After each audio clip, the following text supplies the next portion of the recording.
నీకు సంబంధం వచ్చిందిరా. అమ్మాయికి మొన్న 8 ఏళ్ళు 9 వచ్చినాయి అంట. 9 ఏళ్ళ అమ్మాయి పెద్దదైపోద్దేమో నాన్నగారు. నా SSLC పరీక్షలు కూడా దగ్గరకు వచ్చేస్తున్నాయి. అందుకనే కదా వాళ్ళు తొందరడిపోతున్నారు. పెళ్లి చేసేసుకుని అమ్మాయి పెద్దదైన తర్వాత కాపురాన్ని తెచ్చుకోవచ్చు. ఇప్పుడు నువ్వు పరీక్షలు రాసుకో. మీ ఇష్టం నాన్నగారు. అమ్మాయి హై స్కూల్ వరకు చదువుకుంది. మొగుడికి ఉత్తరం రాసుకోగలదు. నాకు అప్పుడే పెళ్ళి ఏంటి నాన్నగారు? ఇప్పుడే కదా నా BA అయింది.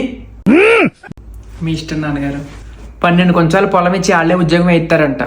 ఇది వాళ్ళు ఫోటో పంపించారు. అమ్మాయి బాగుంది నాన్నగారు, కానీ కట్నం తీసుకోవడం తప్పు కదా. కట్నం వద్దా?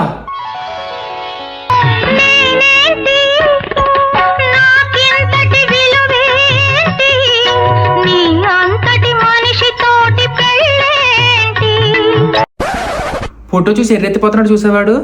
చింతకాయలు అమ్మే దానికి సిరిమానం వస్తే చింతకాయలను చూసి వంకర టెంకరగా ఉన్న ఏం కాయలని అడిగిందంట.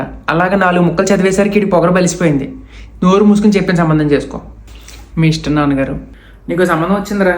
డాడీ నేను వేరే అమ్మాయిని లవ్ చేస్తున్నాను. మరీ మంచిది. అమ్మాయి కూడా వేరే క్యాస్ట్ ఏమన్నా లవ్ చేసిందంట. అందుకే కట్నం కూడా ఇస్తున్నారు.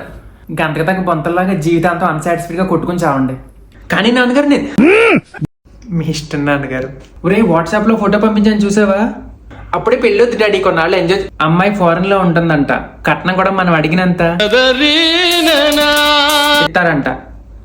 చేసేయండి. ఒరే నీకు పెళ్లి సంబంధాలు డాడీ ఏమైనా వచ్చాయా? రావట్లేదురా, నీకు నువ్వే ఎత్తుక్కోవాలి.